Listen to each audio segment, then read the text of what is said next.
Individual organism से मुराद क्या है कि हमारे पास इस दुनिया में, जिस दुनिया में हम रह रहे हैं, इसमें ऑर्गेनिजम्स में सेल्स के मजमू के एतबार से, यानी combination, cumulation, aggregation of cells के एतबार से ऑर्गेनिजम्स को, लिविंग ऑर्गेनिजम्स को 3 हिस्सों में डिवाइड किया जाता है।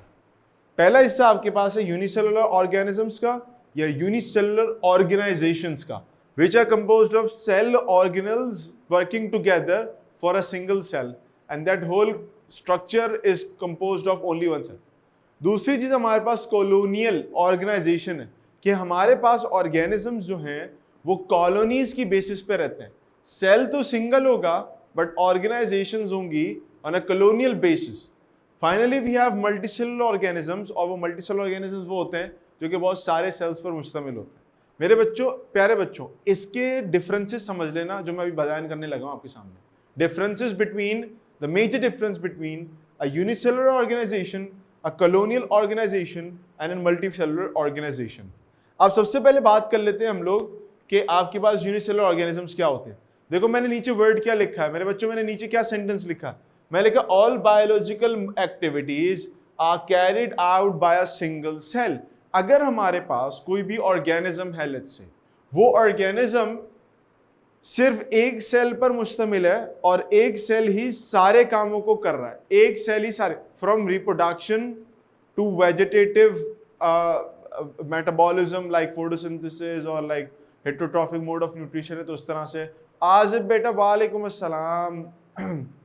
तो वो एक सेल सारे काम कर रहा है आपके पास, it does not needs help from any other cell, either या तो सेल उसके जैसा हो या कि दूसरे तरह का हो, उसको किसी और से जरूरत नहीं है वो हेल्प लेने की।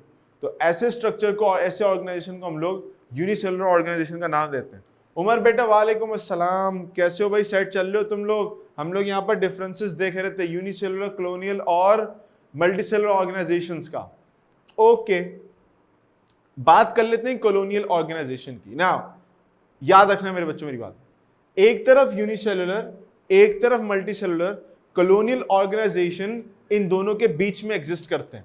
कॉलोनियल ऑर्गेनाइजेशन का मतलब ये होता है कि आपके पास है तो लिविंग सिस्टम एक सेल पर मुश्तमिल, लेकिन सेल्स एक साथ एक दूसरे को हेल्प करने के लिए मौजूद है एक सेल ही, सारी जिंदगी एक सेल में है, लेकिन एक सेल किसी दूसरे सेल को हेल्प कर रहा है जिंदगी गुजारने में, एक दूसरे को सपोर्ट कर रहे हैं, फैसिलिटेट कर रहे हैं, एड कर रहे हैं उनके फंक्शंस को चलाने में। ठीक हो गया बच्चों? अब देखो हमारे पास क्या सीन होता है कि कॉलोनियल ऑर्गेनाइजेशंस के अंदर या कॉलोनियल ऑर्गेनिजम्स के अंदर, सिंगल सेलुलर कॉलोनियल ऑर्गेनिजम्स में हमारे पास एक एग्जांपल आई थी वॉल्वॉक्स की। Now you see this is a Volvox, आपने कभी अगर देखा हो ये एक वॉल्वॉक्स की आप कह लो माइक्रोस्कोपिक तस्वीर है, और इसके अंदर छोटे छोटे से जो हैं ये आपके पास एक एक सेल है। Each single cell can survive on its own, अकेले जिंदगी गुजार सकता है वो, लेकिन उसमें होता ही है कि उनको एक दूसरे को सपोर्ट करने के लिए, कई सारे सेल्स मिलके काम कर रहे हैं। बैक्टीरिया, उमर ने example the sir bacteria, yes bacteria also can live in colonies. हम क्या करते हैं बेटा, बायोटेक्नोलॉजी में शायद बात हुई थी हो कि बैक्टीरिया में, जब बायोटेक्नोलॉजी के अंदर हम लोग लाइक कोई इंसुलिन या कोई हार्मोन या कोई एंजाइम प्रोड्यूस करवाते हैं, तो हम एक बैक्टीरिया लेते हैं, उसे एक बैक्टीरिया को डिवाइड कराने में मजबूर करते हैं। That single bacteria divides to form a colony बना लेती है पूरी वो। ये बैक्टीरिया अकेले भी सर्वाइव कर सकते हैं और मिलके भी एक दूसरे को सपोर्ट कर रहे होते हैं। तो याद रखिएगा ये बात, जो भी कॉलोनी होती है उसमें वो बंदा अकेले सर्वाइव कर सकता है, वो सेल अकेले सर्वाइव कर सकता है, लेकिन to support itself and to be more efficient in its performance, वो आपके पास दूसरे सेल से भी मदद ले रहा होता है। तो ये आपके पास कॉलोनियल ऑर्गेनिजम्स की होती है बात। मैं आपको मजे की बात बताऊं, कॉलोनियल ऑर्गेनिज्म सिर्फ और सिर्फ सिंगल सेलुलर ऑर्गेनिजम्स में एग्जिस्ट नहीं करते। साल के तौर पे अगर हम इसकी बात करें, यहाँ पर पीछे अभी आपके बोला अंशरा ने कि सर ये एल्गा का एंसेस्टर है, बिल्कुल ऐसा ही है। If you looking at LG में आपके पास केल्प फॉरेस्ट होते हैं बड़े बड़े। केल्प फॉरेस्ट का मतलब क्या होता है, इसमें जिस कमरे में खड़ा हूं, इस कमरे की तकरीबन जमीन से हाइट जो है 10 फुट से ज्यादा की होगी। केल्प फॉरेस्ट ठंडे समुद्रों में होते हैं। केल्प कहते हैं ब्राउन एलजी को, एलजी ब्राउन कलर की, बड़े बड़े ब्लेड्स होते हैं उसके, पत्ते नुमा structure, and they are as tall as 20 feet. मैंने 10 फीट का कमरा बता रहा हूँ मैं इस वक्त जिसमें मैं खड़ा हूँ तकरीबन। इससे भी बड़े बड़े ऊंची हाइट के आपके पास जो है वो कैल फॉरेस्ट होते हैं। नाउ वो जो एलजी जो हम यहाँ पर देख रहे हैं ये आपके पास सिंगल सेल कॉलोनी की फॉर्म में, और इसी के बाद आने वाले फाइलोजेनिक जो इसके एंसेस्टर्स हैं they are multicellular and they are living in a form of a colony, but वो एक बड़े लेवल पे रह रहे होते हैं आपके पास एक दूसरे के साथ। तो वो 20-20 फुट के 15-15 फुट की हाइट के होते हैं और ठंडे समंदरों के अंदर उनके फॉरेस्ट होते हैं बकायदा पूरे, और वो मल्टीसेलुलर है but they are living in the form of colony. कहने का मतलब क्या है कि यूनिसेलुलर ऑर्गेनिजम्स भी कॉलोनी फॉर्म कर सकते हैं और मल्टीसेलुलर ऑर्गेनिजम्स भी कॉलोनी फॉर्म कर सकते हैं। बात कर लेते हैं मल्टीसेलुलर ऑर्गेनिजम्स की। मल्टीसेलुलर ऑर्गेनिजम्स आप देख सकते हो, फॉर एग्जांपल ये हमारा जो मैंने डायग्राम लगाई है ये हमारे जो लिवर सेल्स हैं उनकी डायग्राम है। Now liver cell is a combination of different cells. Liver का मसल जो है, लिवर का जो आपके पास ऑर्गन है वो कई सारे सेल्स का मजमुआ है, तो वो मल्टीसेलुलर ऑर्गेनिज्म का पार्ट है। All of these cells are working together to perform a single function. सारे सेल्स मिलके एक फंक्शन परफॉर्म कर रहे हैं, जबकि कॉलोनी के अंदर वॉल्वॉक्स के अंदर भी ऐसे ही होता है कि वेजिटेटिव सेल्स का काम कोई और करता है और रिप्रोडक्टिव सेल्स का काम कोई और करता है। So they are living side by side with each other but they have distributed their task. एक चीज एक काम करी, कुछ क्लस्टर ऑफ सेल्स एक काम कर रहे हैं, कुछ क्लस्टर ऑफ सेल्स दूसरा काम कर रहे हैं। यहां पर मल्टीसेलुलर ऑर्गेनिजम्स में सेल्स मिलके सारे मिलके एक काम परफॉर्म कर रहे होते हैं। अब सारे में सेल्स मिल गए। आपको पता है लिवर का फंक्शन क्या होता है? Do anybody know anything about liver? Liver के फंक्शन में से कोई फंक्शन आपके पास अगर हो तो किसी को पता है भाई? यूनिसेलुलर कॉलोनियल सेल्स के अंदर वॉल्वॉक्स की एग्जांपल आएगी। यूनिसेलुलर कॉलोनियल सेल्स में वॉल्वॉक्स की एग्जांपल आएगी। इसके अलावा आपके पास साइनोबैक्टीरिया होता है। साइनोबैक्टीरिया का नाम सुना है किसी ने? Cyanobacteria it's a prokaryote. Do anyone know anything about cyanobacteria? Cyanobacteria भी आपके पास एक कॉलोनियल ऑर्गेनिज्म है। वो यानी आपके पास क्या होता है? नॉस्टॉक एनाबीना होता है। I'm going to draw it for you. आप लोग ड्रॉ करता हूं उसको।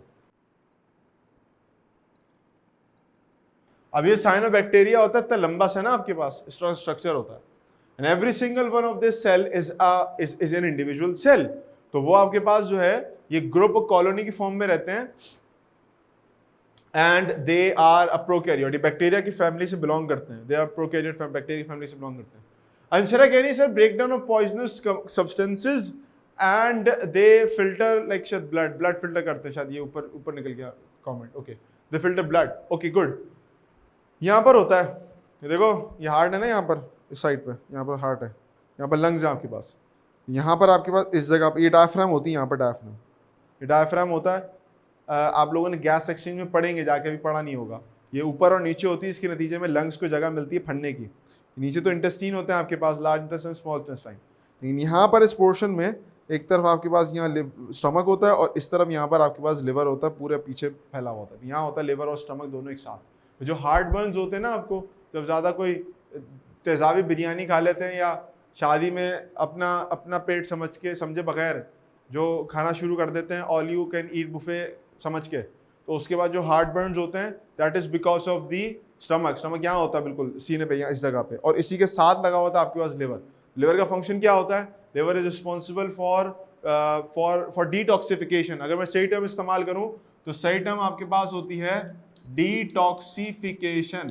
डिटॉक्सिफिकेशन करता है आपके पास लिवर, डिटॉक्सिफाई करता है। टॉक्सिन कंपाउंड जितनी बनते हैं, जैसे इंशरा ने एग्जांपल दी यहाँ पर, सर पॉइजनस कंपाउंड, टॉक्सिन्स वगैरह, सेकेंडरी मेटाबोलाइट जो बनते हैं उन सबको फिल्टर आउट कर देता है, उन सबको आपके पास खत्म कर देता है बॉडी से। तो लिवर का काम ये होता है। तो लिवर के सेल्स मैंने यहाँ पर बनाया है।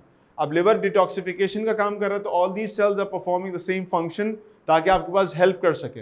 हाँ, एक चीज और, द वर्ड फिल्टरेशन अगर हम किसी ऑर्गन के लिए यूज करेंगे, फिल्ट्रेशन का टर्म अगर किसी ऑर्गन के लिए यूज करेंगे तो that organ would be what? It's not liver, it's something else. अगर फिल्टरेशन का टर्म किसी ऑर्गन के लिए यूज करेंगे, यस फातिमा बेटा very good, that would be और किडनीज। किडनीज आपके पास जो गुर्दे हैं आपके, जो लाइक बैक साइड पे होते हैं, यहाँ पर पीछे की तरफ इस तरफ लगे होते हैं, होता तो थोड़ा पीछे की एंड की तरफ है, और इसी पोर्शन में होता है, इंग्विनल पोर्शन पीछे की तरफ। ये फिल्ट्रेशन का काम करते हैं बॉडी के अंदर, और ये बॉडी के अंदर अलग अलग चीजें। तो वर्ड से याद रखा करो ऑर्गन को। डिटॉक्सिफिकेशन लिवर, फिल्ट्रेशन आपके पास kidneys, pumping heart, oxygenation your lungs, ठीक हो गया, इंटरप्रिटेशन डिसीजन मेकिंग ब्रेन। तो इस तरह से हर ऑर्गन का एक एक वर्ड के साथ नाम याद रखना जरूरी होता है, बेहतर रहता है वो आपके पास फॉरन रैपिड क्वेश्चन आंसर्स के लिए। ओके, सो कंक्लूजन क्या निकला? One cell performing all the functions, अपने आप को खुद फैसिलिटेट कर रहा है, किसी और से मदद नहीं ले रहा। एक सेल है लेकिन सारे मिलके साथ रह रहे हैं, और मिलके साथ रहने के साथ साथ कुछ काम कुछ सेल्स कर रहे हैं, कुछ काम कुछ सेल्स कर रहे हैं, they are living in the form of colony, but every cell in individual organism, हर एक सेल अपने आप एक इंडिविजुअल, कहते हैं ना वो अल्फाज इस्तेमाल करते हैं कि अपने आप ये अंजुमन है। तो बिल्कुल इसी तरीके से हर एक सेल आपके पास एक अपने आप खुद काम करने वाला है, but they are facilitating each other by dividing different functions among different clusters or group of cells within the colony. Finally हमारे पास जो है वो मल्टीसेलुलर ऑर्गेनिजम्स की बात हो रही है, मल्टीसेलुलर ऑर्गेनाइजेशन की बात हो रही है, जहां पर एक तरह के सेल्स आपके पास मिलके एक ही तरह का फंक्शन परफॉर्म कर रहे होते हैं। लिवर सेल्स मिलके एक फंक्शन परफॉर्म कर रहे हैं, लंग के सेल्स मिलके एक फंक्शन परफॉर्म कर रहे हैं, आपके पास इंटेस्टीन के सेल्स मिलके एक फंक्शन परफॉर्म कर रहे हैं। ओके सर, वेस्ट सब्सटेंसेस को एक्सक्रीट करता है किडनी, बिल्कुल ऐसे ही एग्जैक्टली। मुझे बच्चों एक बात बताओ, अमीबा का नाम लिया अभी यहाँ पर, किसने नाम लिया था? वाहिद ने शायद नाम लिया, वाहिद ने नाम लिया, मैं नाम मिस हो गया, वाहिद ने नाम लिया शायद। अमीबा इन तीन में से किस में आएगा? अमीबा इन तीन में से किस में आएगा? यूनिसेलुलर के अंदर आ जाएगा, unicellular organisation. Can anyone point out कि तस्वीर किस चीज की है? ये तस्वीर किस चीज की है? वो पठान के पास रोटी मिलती है ना डबल रैकेट वाली, उस तरह का स्ट्रक्चर है। यस, कौन? मैक ने करेक्ट जवाब दिया, वाहिद ने भी करेक्ट जवाब दे दिया, पैरामीशियम है ये अमीबा ही की तरह का एक ऑर्गेनिज्म है, अमीबा की ग्रुप से बिलोंग करता है ये पैरामीशियम कहलाता है हमारे पास। इसका बड़ा स्पेसिफिक कैरेक्टरिस्टिक शेप होता है, वो स्लीपर या शू शेप स्ट्रक्चर होता है इसका। अमीबा का इर्रेगुलर शेप स्ट्रक्चर होता है।